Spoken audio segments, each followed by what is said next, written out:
Hey everybody, welcome to another segment of Tony's show.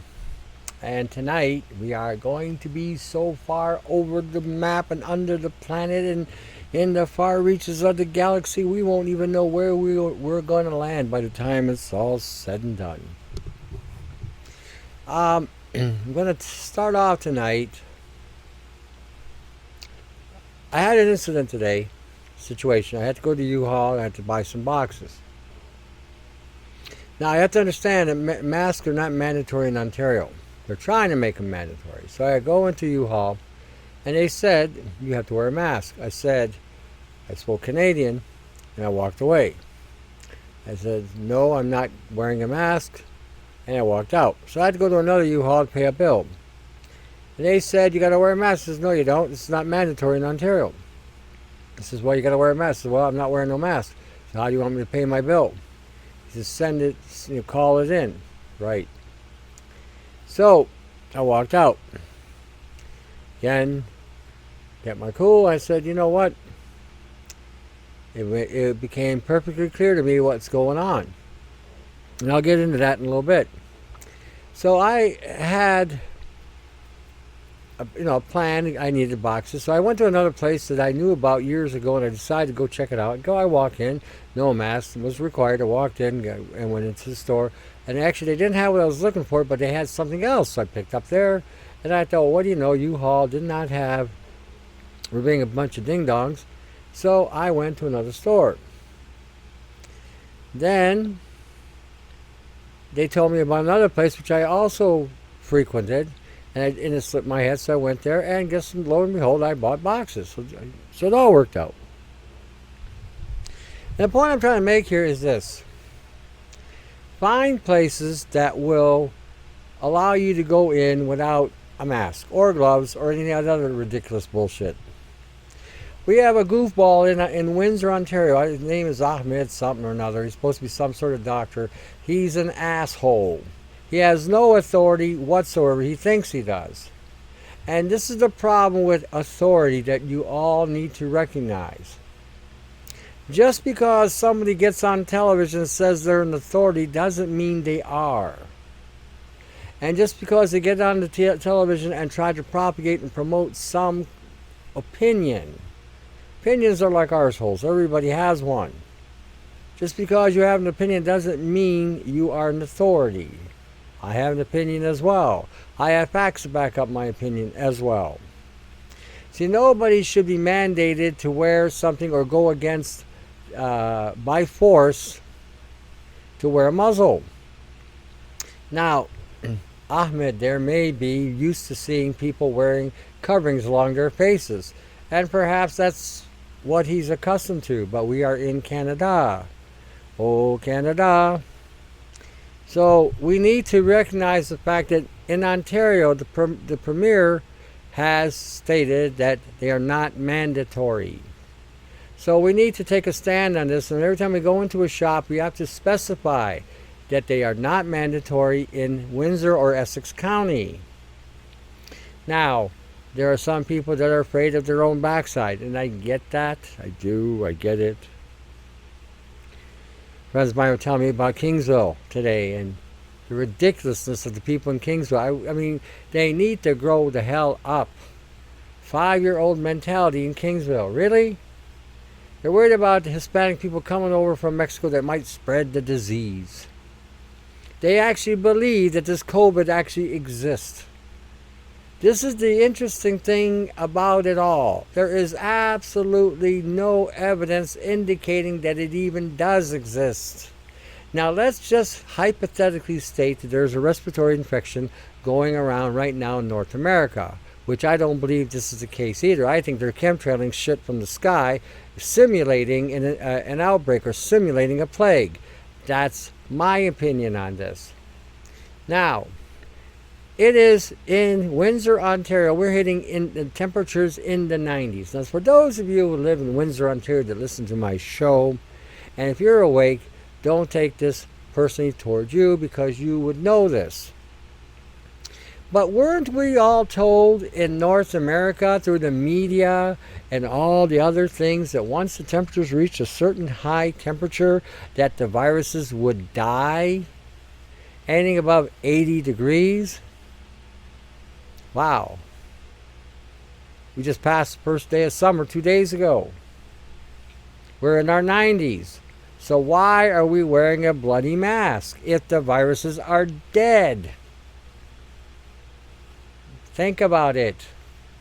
So what is the agenda going on now? Let me point out something to you about this agenda. They are trying to kill you at every step, in every way you can imagine. Some of you are saying, isn't that a little bit drastic? Let me explain, and then you decide how drastic it is. Go into a grocery store. What do you smell? You smell bleach or alcohol. These are solvents. These are toxic chemicals. They are released into the air. You are breathing them in. Now you're wearing a ding-dong mask. What happens with that ding-dong mask? Now that solvent or that bleach or that chemical, it's a salt basically, permeates through the mask, further releasing those gases in the mask. The nitrogen from your breath now is being exposed to either alcohol or some sort of chloride or chlorine, which in itself is a gas. Imagine that. This will kill you in the short and long term. We had 7 people in Chrysler and Windsor, Ontario drop from wearing those damn masks because they're being gassed from the nitrogen they're breathing, and they're releasing toxic chemicals. This is killing the guys on the line. Now every time you go shopping and you're wearing a mask and they're wiping everything down with alcohol and they're wiping this and they're wiping that, they want you to use hand sanitizer and they want you this, and pretty soon they're going to tell you how to wipe your backside so you don't spread COVID, the boogeyman. 90-degree temperature. 90. Where is this Ahmed guy again? This Dr. Ahmed in Windsor? I mean, does this guy got enough effing brains in his head to realize that 90-degree temperatures here would kill these viruses? I get a little bit pissed off with the medical establishment because they're so effing stupid. It's beyond belief. It is beyond the imagination on any scale that this kind of mentality has any authority. The temperatures are hot. You're wearing these masks in this heat. You're releasing more of this gassing, and this gassing is going to fry your brain, your thyroid, your throat, your mouth, your oral cavity. It's going to fry your heart, your blood, and your skin. 2 to 5 years, most of you, about 80% you're going to have cancers or die from these cancers, from these toxic chemicals. Some of you say, well, don't nurses and doctors wear this? Do they? They don't wear them all the time, and they're constantly changing those masks every time they change the room. Now, I had a lab technician, tell me that the hospitals in Detroit are not following the protocols that they're supposed to be following. They're giving those people one mask. They're trying to kill them as well. This is murder. Murder on a planet-wide level. Murder. You go outside, you gotta wear a mask. Now you're breathing in these harmful gases. We had some kids here in Windsor, I believe, that were on the track and field team, and they were wearing these stupid masks. They were Asian or Korean or something like that. So the Asians just follow authority. They don't question nothing. This is their nature. Nothing. And again, don't hold it against them. It's just how they've been programmed. Just like we've been programmed a certain way as well. We're not that bright either. So here we are, they're running around in the track and field, and what happens? They drop dead. Dead. D-E-A-D, from those effing masks. Okay, from those effing masks. Because you guys are all running around complying. Oh, we're going to be compliant. We're going to be good citizens. Let me tell you something about being a good citizen. Being a good citizen is reflective on good government. And if the government is passing laws to cause bodily harm to its citizenry, then good citizenry would mean to rebel against bad laws. That's good citizenry, because good citizenry would be protecting all citizens. If the government isn't going to do this, then then it falls to us to take care of ourselves and not allow these idiots, okay, to pass laws or to even enforce laws that are subjecting its citizenry to harm. Cancer is going to manifest. You can rest assured. You can't be breathing these in these things for any length of time without gassing and releasing the harmful chemicals. You will all wind up with some kind of brain damage. Let me see what's in the mask. Formaldehyde. Oh, isn't that a preserving agent that you embalm the dead people with? How about hydrogen cyanide? Isn't cyanide somewhat lethal to the central nervous system and to the cells? I just thought. How about butane? It's a solvent. How about ethylene and propylene? Oh, these are more solvents. How about a slimicide, which is basically a pesticide for slugs? And you're breathing that shit in. Imagine that, eh? But your government, putting dumbasses in authority, wants you to follow their order. What they're doing is they're testing to see how obedient you are or how effing stupid you are, one or the other. And like I said, this is not for those who are awake. This is for those of you who have to deal with idiots and morons that don't have enough brains in their head to be able to slip their shoes on, much less tie it with Velcro. And then you can let them hear this program. They may get offended, but too bloody bad. Let them get offended. At least maybe if they get offended to a point where they actually start doing some research, it may save their life. And on top of that, it'll keep us from going into the abyss with them. See, there's a cartoon called Joe Cartoon. Some of you have seen it, some of you haven't. Joe Cartoon is a pretty crude cartoon. I mean, the first one I ever saw was the hamster in the microwave. That one cracked me up. Anyway, I got that sadistic aspect to me. So anyway, he's got one where these hamsters are jumping over a cliff because they believe in some kind of something that they've been told and they believe in. So one jumps over and they all follow over the cliff. That's what's going on right now. Majority of the people are jumping over a cliff. And you know what the problem we have is we don't have enough laborers to try to save them from jumping over. We're going to lose a lot of good people, a lot of well-intended people, good with good hearts. They're going to jump over that cliff because they're going to listen to the government and believe what the government tells them and says, we're going to obey our government. Even though they're trying to screw us, even though they're trying to kill us, we're going to obey our government. This is stupidity.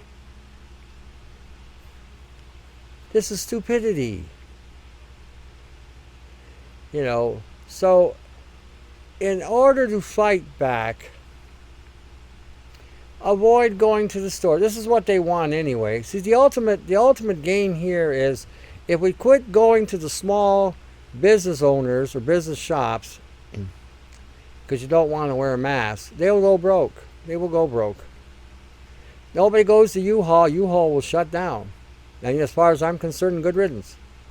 If they are going to enforce that mask mandate, which is going to hurt people, then you know what? They deserve to be shut down. They are not looking for the interests of the citizens of the city. They're looking for their own whatever, brownie points. If they can kiss enough ass, they'll get enough brownie points. Who knows? If they got enough crap on their nose, they'll be, oh, look, another dumb one. Yeah, come on up. We're going to give you a pat on the back. Good old boy here. You got to start to think. Okay, you go outside, you're getting chemtrailed. That's murder. If they're releasing any kind of pathology in those chemtrails, that's murder. If there is such a thing as a COVID, which I haven't seen any real solid evidence to indicate that there is, okay, where did it come from? It didn't come from a bat in China. This has been genetically engineered with nanotechnology. I said that 5 months ago. This was all nanotechnology, fullerene assemblage, bottom up, and with the quantum dots involved with the proteins. They cannot cure this. All they can do is turn it off. All they can do is turn it off. And they can turn it back on with a frequency. This is what this is all about. This is the game. You're obedient, we'll keep it off. If you're not obedient, we'll turn it on. We'll let you suffer. We'll let you feel the pain of the probes. This is where we're at today. It's murder. You go shopping, you're being poisoned in the shopping plazas. And you know what they're going to do now? They're going to put a carrot in front of all of you. Those of you who have not been to a mall, you're going to think, oh, I'm going to be able to go to the mall. They're going to open the mall up soon. Oh, yeah, let me have But you're going to have to wear a mask and some hand condoms. Hand condoms. Can you imagine that? Woohoo. You can have safe sex and not with your hands and not get any STDs. You can thank them. Now, let's take a look at those latex, shall we? The latex is now on your hands. You are now absorbing through your hands the chemicals in those gloves. What does latex do to the body? It's another poison. Go look it up. And you're absorbing this, and somebody say, well, what am I going to do? I got to go out. I got to get this. I got to get that. How about ordering by phone? How about ordering by phone? Have it delivered to your home. That's what they want anyway. So let's just put an end to all this nonsense and not just go to the stores anymore. What will happen when you quit going to the stores? The proprietors of the stores are going to raise hell with the province or with the cities or with the government. Our Prime Minister in Kansas says, no, we're not going back to normal until we have a vaccine. Who in the bloody hell made him the head medical person in charge of Canada? This guy can barely know what sock to wear on his foot. And he wants you all injected. We'll see what happens in this next election in America, because that'll determine who's going to be our Prime Minister in Canada next year. And we will see how things may change or may not change in Canada. We'll see. We'll see if they're going to get worse for everybody with the next election. We don't know. But we better start being prepared, for the shutdown is not opening. We are already in stage 2, or phase 2 as they're calling it. The second phase is coming. The boogeyman is going to rear its ugly head again. Really? It's 90 flippin' degrees outside. The virus is not going to live in this heat. So what is making people sick? Could it be something coming down from the sky? Could it be something that's slipping into the food supply, perhaps? Perhaps maybe you're getting sick because every time you go shopping, they're spraying all kinds of shit in the air and it's breaking down your lung tissue. I mean, chlorine gas can be toxic to the lungs. Over a period of time, guess what? You can have cancer. Whoa, ho, ho. See, they don't care about you. And they're playing this wicked game. It's a cat and mouse game. You know how a cat catches a mouse and they pat it around and they play with the mouse and they make the mouse think it's happy and it's playing with it, and next thing you know it bites its head and kills it. Well, that's what they're doing with us. Oh, let them go out. Yeah, let them go, but we're going to put some stipulations. They got to wear a mask. They got to poison themselves. They got to wear gloves. They got to wear those hand condoms. So they got to poison themselves. And when they walk into the stores, and the stores are wiping everything down, releasing all these toxic fumes in the atmosphere, which will get past your mask, because your mask isn't going to stop it.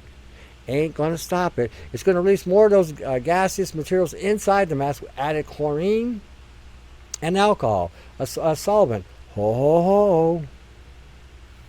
Imagine that. You're frying from the inside out, thinking you're going shopping and getting stuff. Then you can't figure out why you're coughing.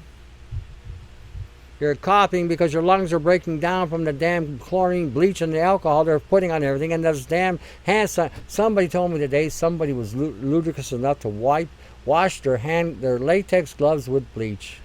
That took brains of a gnat. Unbelievable. Unbelievable. This is beyond mind-staggering. Mind-staggering. And you know what amazes me, too, is that I'd say 1 or 2% of the people on the planet are awake. The other 98%, oh well, are sort of between limbo, waking up, and being dormant. And the unfortunate reality is this: there's only so many of us that can help so many of them. The rest are going to get wiped. They're going to get smoked. They're going to get blasted, They're going to be done. And we need to take a stand here on some way, somehow. I was talking to a friend of mine. We're actually talking about maybe opening a Patreon account. Possibly. We're still in the talking stages. and perhaps maybe taking these guys to litigation, like that gal did in Orange County. See, the laws are there to protect us, and if we're being exposed unnecessarily to harmful chemicals, that is fraud. And that is, again, harming the citizenry unnecessarily. This is beyond belief. See, in the end, the medical field is going to make out like a band. This is why you got Dr. Ahmed there making the stupid bullshit statement he's making, because this guy ain't qualified. I'm telling you, he is not. I don't even think he's a doctor. He might have some certification on his table, but I think he probably bought those from an online service. For $50, we'll give you a license to say you're a doctor. Oh, thank you, Ahmed. Here's your $50 license certificate.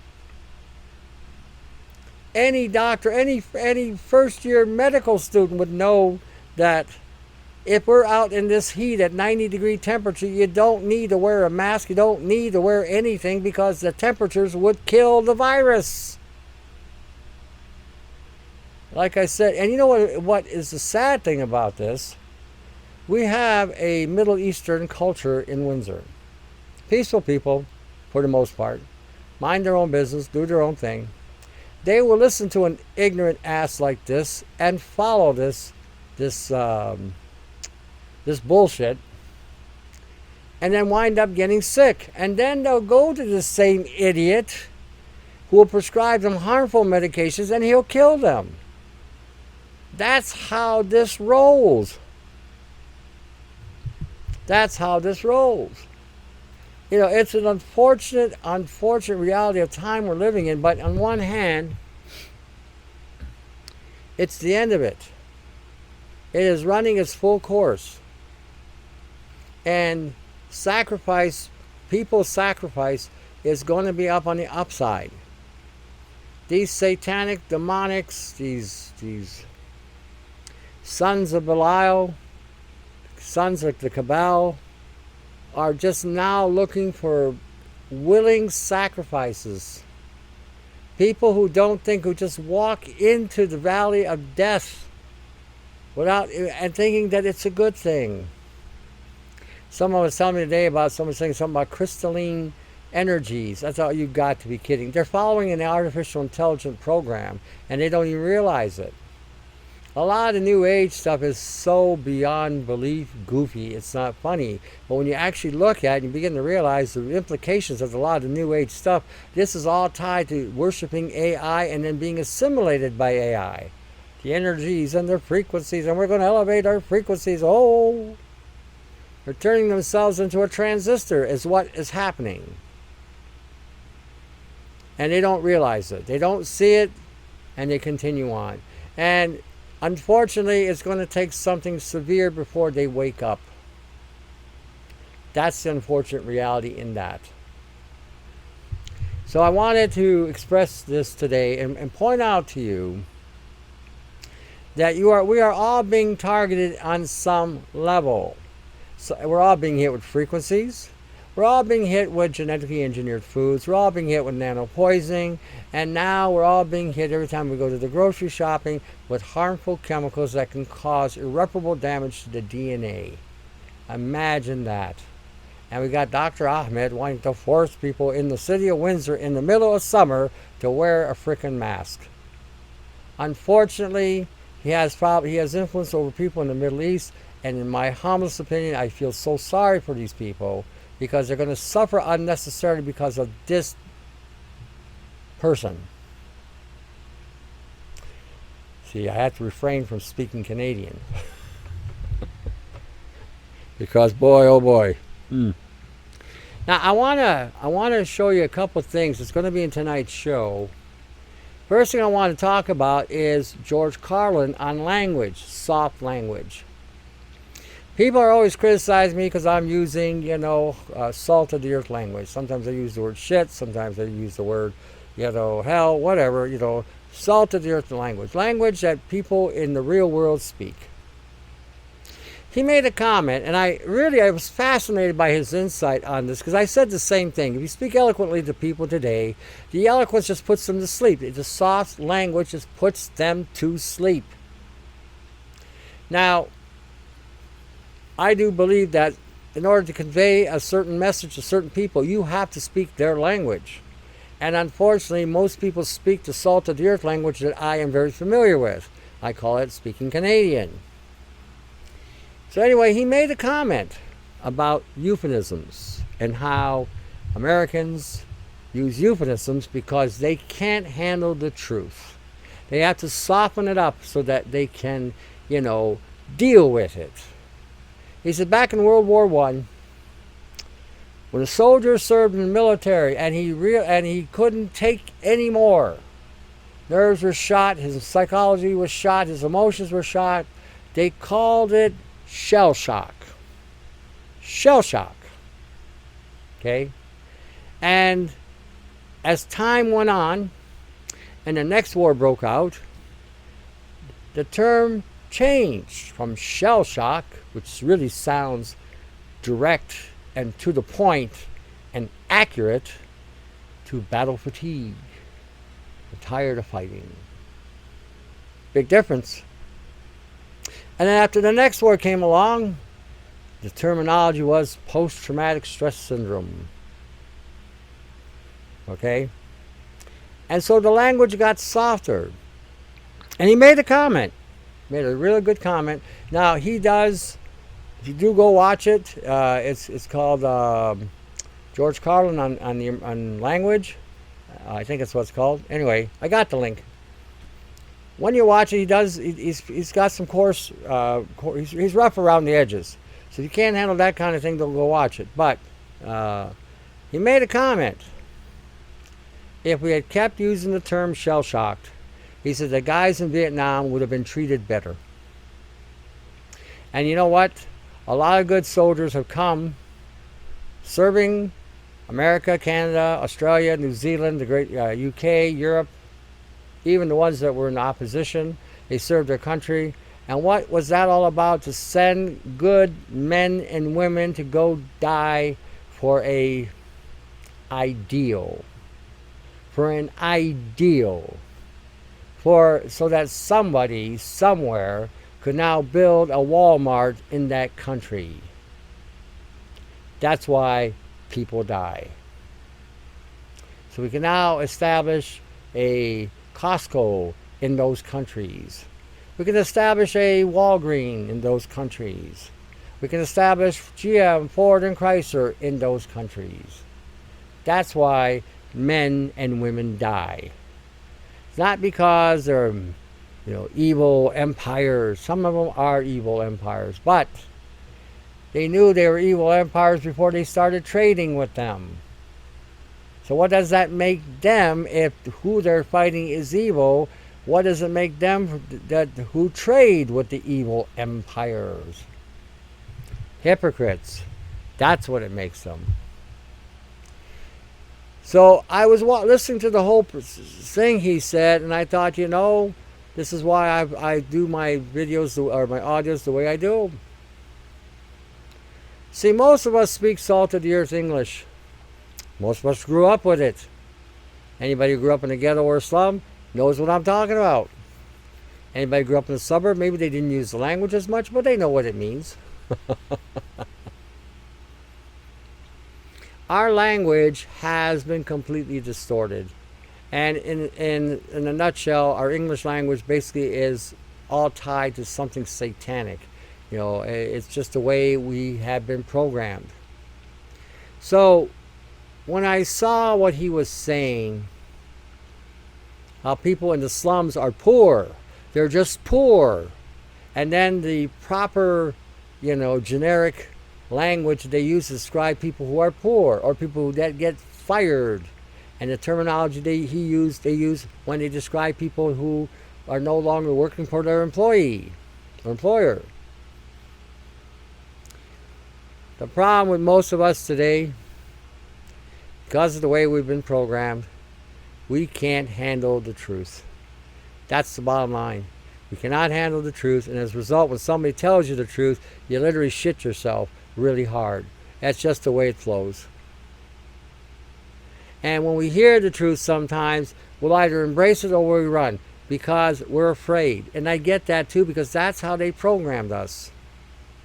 But we got to start taking control of this program.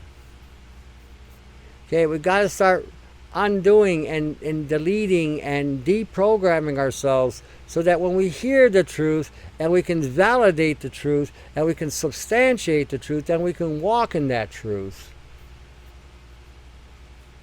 You know, I keep telling everybody, go read the Gospels. Read the Gospel. Read what Jesus had to say. I'm not going to tell you what I think he said. I'm not going to preach to you about what a scriptural reference means. I'm telling you, go read what he said. You read it. You validate it. You substantiate. I mean, after all, he did leave his throne to come down here and die for us. I mean, he did leave his throne to come down and get the shit beat out of him, and they crushed a crown of thorns in his skull. I mean, what the hell? At the least we could do is read what he has to say. Because I'm going to tell you right now where we're heading and how fast we're getting there. That might be the only lifesaver you have. Just my perspective. Read it. Don't listen to anybody. Just read it. Start with any of the Gospels and just go through all the way into the what they call the epistles in the Catholic Church, the letters that were written to the Corinthians, the Ephesians. Read them, and you can understand what the early church was going through and the dedication they had. You know, and what they really believed in. They didn't believe in an ideology. They believed in something that had substance. So read it. Whether you accept, don't accept, that is your call. That will always be your call. Okay, but at least you have opportuned yourself to at least see what is being said. That way you can make a proper judgment. Because I remember when I was younger, I didn't believe in God. I'll be the first to tell you, I did not believe in God. I thought God was a ridiculous joke, a bad joke somebody made up. And I never read the Bible because I heard scriptural references off and on, and I did hear whatever. And then when I started reading it, because I used to think, oh, geez, Jesus freaks, oh man. But when I actually started reading the Gospels and what Jesus said, I said, holy cow, this isn't such a bad book to read. So I will leave that to your discretion as well. Whether you think it's a good or bad book. I'm not going to try to influence you one way or another. All I'm going to tell you is, or suggest to you is, go read the Gospels. Go read them. Best thing you'll ever do. One way or another, at least you have within your reach an understanding you may not have had before. And with all that's going on today, in terms of what was, it was even interesting. George Carlin even made reference to the Bible. Jesus healed the crippled. Because he was making a reference about, there was nothing wrong in the dictionary to indicate that being crippled is bad. But we have somehow dirtied certain words. Someone who is mentally retarded, we call them mentally challenged. It doesn't change anything. It doesn't make their condition any better by softening it up. I'm not saying be hard and cruel either, but you get the point. Because we keep in a pacified manner of speech, we don't take anything seriously because we become desensitized to the urgency that we need to take. See, when someone speaks soft-spoken to me, I get this creepy crawling thing going up my spine thinking, I'm about ready to get screwed here. How is it coming? When someone is very direct with me, or at least very straight and honest, I get where they're coming from. I don't feel this uneasy, crawly thing in my back. And I don't feel, and I respect somebody more when we tell each other the truth. Someone says the truth. I may not like what I hear. I may not always like what I'm hearing, but at least if I hear what they got to say, if they try to force something down my throat, there will be a battle. But I will hear what anybody has to say, And then from that point on, I'll make my own determination. Don't you try to do that for me. There will be an argument then. See, we're free-spirited, free-willed people. If that's the case, and if you're going to share the truth, then allow that person to make that decision. I do that all the time. I don't try to push anything on anybody. I will speak my mind. You make a decision. Think about it. Go research. Do whatever. Even when I'm telling you the stuff I'm telling you, go research it. Validate it. I wanted to talk about something I just saw Sunday. I watched some of the Star Trek series, and the one I actually enjoy is Enterprise. That one is unique, and this was interesting because this sets up in a setting where the Enterprise, which is the very first ship that took off from Earth. This is again all fantasy, and now this is what I'm trying to point out. This is fantasy, sci-fi, out there stuff. So they now meet the Borg. Borg had landed on the planet Earth. They were trying to stop warp drive, and they were stopped. And as a result, now a crew found them, and as a result, they reanimated the Borg, and the Borg now assimilated the people, and they built a ship and took off. Well, now the Enterprise has to go find these things and have to somehow subjugate them or destroy them. So anyway, they get a couple that have been in a ship that had been assimilated. They weren't aware of it. The doctor does some research, and he does an examination on the aliens that he's found. Let me read something to you here, because you can never tell the truth in a democracy. Cannot tell the truth in open media. They will never hear the truth. They would never allow it to be spoken. This is why Facebook and YouTube and Twitter and all the other social media shut down anybody that opposes the status quo, opposes or gives you an opposing side to what's going on. This is not freedom of speech. This is controlled, censored speech. It's pure bullshit. But anyway, let me read this. And I entitled this, was this the warning of nanoprobes? Phlox was the doctor. The Tarkelians should live, but the nanoprobes have infiltrated their autonomic systems. Isn't this interesting? Because that's what nanobiotech does. Their renal glands have been replaced with devices like this. He shows them a nano construct. Essentially, these individuals are being transported to some sort of cybernetic hybrid. We call it transhuman today, but this is more accurate. You're being turned into half machine, half person. You said, Arch says, you said the human biosigns were erratic. He says, it's likely the researchers are going through a similar transformation. So then they ask, can you remove the nanoprobes? He says, not surgically. These devices are multiplying at an extraordinary rate. I could never extract them all. I'm attempting to slow their progress with a modified retrovirus, but so far I haven't been very successful. What this is saying, if you pay attention, you cannot use conventional means or biological means to stop an engineered program. All this bullshit I hear on the internet and YouTube and Mark Gallons and what a load of horseshit, all of it. We are dealing with something that's integrated with our DNA and has accessed our autonomic systems and is taking us over. Somebody's saying, well, I can't handle this. Well, you know what? You either handle this now or later it handles you. So, the point I'm trying to make here is this was in a sci-fi. The series was called Regeneration, so if you look it up, if you can somehow find the full TV show, you'll see where Phlox one of the aliens had two prongs come out and just load them up with the nano.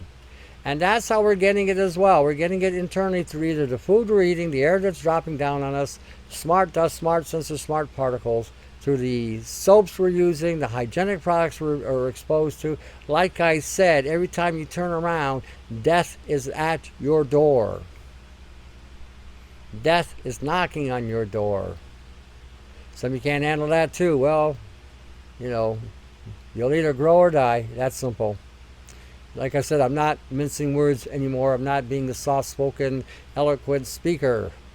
I'm telling you, this is the way it is. I've been dealing with it for 12 years. Brian 396 has been dealing with it for 12 years. We have been on top of the game on this. And this has validated almost everything that we've been telling you. This was unbelievable when I saw this. Pay attention to this is exactly to a T what nanopoisoning is taking out over of the biological, and biological attempts do not work. Okay, direct upload. Fox took 2 tubes, come out of a man's fist into the fox's neck. He collapses. This is the continuation. Now let me further read this.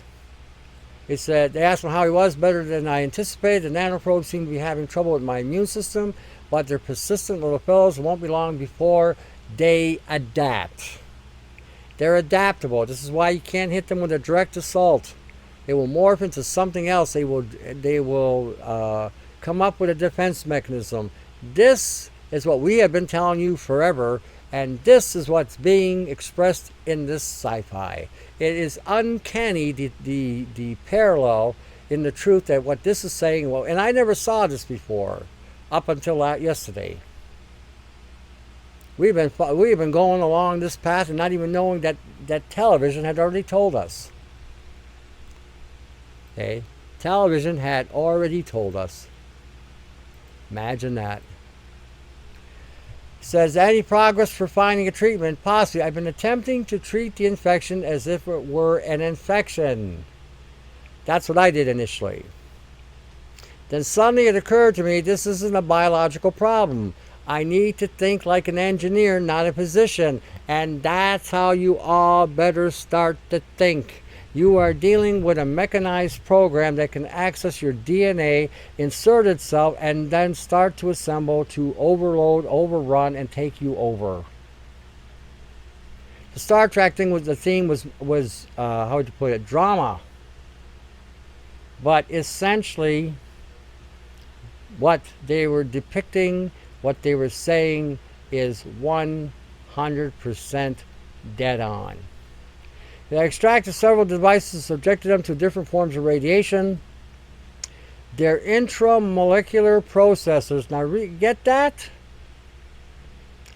Intramolecular processors. They're on the molecular level. Appear to be vulnerable to Omicron particles of type of radiation. Now, the close I've tried seeing if that even exists, and the only thing that I seen led me to X-rays or a focus beam. Now, I have been playing with something. I've been experimenting with something, and it seems to have been working. What I do is I go outside when it's sunny. I take a magnifying lens and a mirror, and then I'll focus the sun into a beam, not a hard beam, a soft beam, where it'll permeate and penetrate. And I run it all across my face, arms, or any place that's exposed. And what winds up happening is stuff comes out completely cooked. Not my skin, but what's inside. And I'm also still using an EMP pulse, which is also further releasing these things and completely disengaging them and completely destroying them. Now, I also still have to flush this stuff out. So that's the closest thing that I've come to an Omicron particle. Now, if someone who's smarter than me can figure something out along this lines or along the lines of what I'm doing and modifying it and making it better, or we can focus it somehow. I have a thought by putting somebody in a magnetic pulsing field and then hitting them with some kind of focus light or focus sound to see if that will happen. Because you can't just hit them with sound and light unless they've been exposed to a magnetic field or in one. Okay. But if one of the nanoprobes survives, it will start to multiply again. So I'll need to program, or rather excessive dose. The side effects will not be pleasant. Now, what happens with us is we can take the stuff out. We've been taking it out for a long time, a lot of us. We get reloaded with the stuff. Stuff starts and re-engages this programming again. And we can keep removing these things. That's the problem. We don't have the adaptive DNA that can eventually overcome this. Maybe we do given time, but these things are programmed to alter their programming and do whatever it takes to assimilate or integrate into the host. My commentary on this, super high powered EMP or ionic fields will negate these, but the issue we have is the constant reloading. What I'm showing you here is a dramatization, but in all actuality, this is exactly what we are dealing with, and we have to start thinking like engineers and medicinals. First neutralize, remove, and then restore. That's where this is all at. And I wanted to point this out because I think it's a necessity to understand the nature of what we are fighting. Now, I've heard about the mask, and some of you are wearing masks and are getting sick. Take off the mask. Now, for those of you who are laborers, working in Chrysler, GM, Ford, and they got this asinine policy that you gotta wear a mask. Obviously, somebody's asleep at the wheel in those factories. When the temperatures are exceeding 80 degrees, these viruses are not going to live. But you know, these are the medical people that are certified, and they're supposed to be, you know, quantified to be able to give advice. Obviously, they don't know their ass from a hole in the ground. Killing the laborers off like they're doing. So for those of you who are laboring, okay, start using garlic.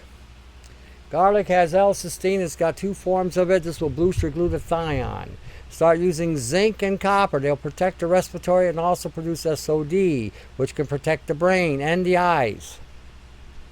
You might want to use arginine as well, because arginine is an amino acid that can help remove toxic solvents from your liver. Anybody who's going grocery shop that's exposed to the alcohol and the chlorine gas that they're releasing in the stores, imagine putting chlorine and alcohol together. What a bunch of F-tards. I can't get over this. F-tards. Beyond belief F-tards. Just incredibly how bad they're trying to poison everybody. Anyway, get down to arginine. Do about 500 milligrams and do it every couple hours so that it can remove some of this toxic buildup in the liver. Garlic also has some arginine in it, but it's got a lot of cysteine, which again can protect the liver, lungs, eyes, and brain. Use onion. Onion has quercetin in it. These things will also protect the DNA and the mitochondria. When you guys are at work and you're on your shift, every time you take a break, have a bite of garlic or onion or take some arginine and get that in you at every break so that you can survive the shift. Don't eat any bread, any pastas, any cookies, cakes, nothing with high sugar. You're going to need some kind of sweetener or sugar to give you energy to get through, but don't go eating a Snickers bar, for instance. Have a piece of chocolate that's a 90% cocoa. You know, that has a fat content that you can also utilize. Drink some lemonade. I don't have a problem with you guys using white sugar because you're using zinc and copper as well. Okay? Don't go crazy with the sugar. The reason why, because you're not, have a potato if you can. You know, have a potato chip. If you're in Windsor, go to the superstore. They got a Ripples potato chip in the health food section. That one is clean. I'm going to regret this, I know. That one is clean. It's got sunflower oil, potato, and salt. Use it. That's your carb. That's your sodium. There's your omega-6 in there. Use it. This will offer you guys some protection. Next show I'll try to be a little bit more elaborate on this, but this will get you guys, give you a start. Start drinking green tea with vitamin C. Okay? Green tea will help in your regeneration as well. Okay? You gotta start thinking oxygen. Well, one of the things that will give you oxygen is peroxide. So you can make a 3% peroxide by taking food grade hydrogen peroxide, 3.5, 35% add 1 ounce to 11 ounces of distilled water. Shake it up, put some in a little dropper bottle, and every time you have a glass of water, put a couple drops in the water and drink it. That'll renew your oxygen levels in your body to help you degas some of this shit you're breathing in. Try it. Make sure you're taking adequate amount of vitamin C when you do this, because the peroxide can have an oxidizing effect. So make sure your vitamin C is at least 2 grams, every couple hours to minimize the negative effect of the peroxide. But you're going to need to start to do this. Pass it around. Share the data. Share it with all the other factory workers. The F-tard and the F-tardery that's going on here. This is about killing. This is about sending people to work so they can be killed at work. And where's the union? Oh wait, the union. What union? Oh, the union that's invested in Chrysler. Oh, don't they understand that if the workers don't show up for work and they get sick, or they decide to have a wildcat strike, that the profit margin of Chrysler will drop and their shares will also drop? Seemed to me that you might want to take care of your laborers. Just a thought. Just a thought. Instead of trying to murder them on the line with a poisonous mask. The unbelievable inhumanity here on this. Treating people less than animals. Unbelievable. Unbelievable. It's just, I'm going to cut it loose right there because I can get into the whole Canadian dialect on that one. I'm a little particular about laborers because I worked as a laborer. My mother was a laborer. My uncles were laborers. They worked for the big three, and they all got a kick in the ass in the end from their so-called loyalty. I would tell you all, don't be loyal to any of these companies. None of them. None of them deserve your loyalty. None of them deserve your dedication. All they want to do is kill you. And you're being dedicated to what and for what? Your thing, your thoughts. All right, on my site, you got people there that are doing stuff. Help them any way you can. You can help them financially, do so. If you can help by spreading their information, again, do so. Okay, do what you can. Don't feel bad because you don't have this or don't have that. Just share what you can. Do what you can. Try to share this message with anybody you know who's a laborer. The life you save might be theirs. Just a thought. And don't just listen to somebody because they say they're an authority. Doesn't mean because they say they're an authority that they are. Believe it or not, we only have one authority. Only one. That's the living God. That's the only authority that we really have. The rest of them are whatever. Whatever. Something to think about. All right, I'm going to let it go at this point. Again, share with it whatever you can. Share this video, share the audio, share the information. All right, until the next segment, to your health. And remember this. By the grace of God, we are still here. All right, you have a good one, eh? Take care.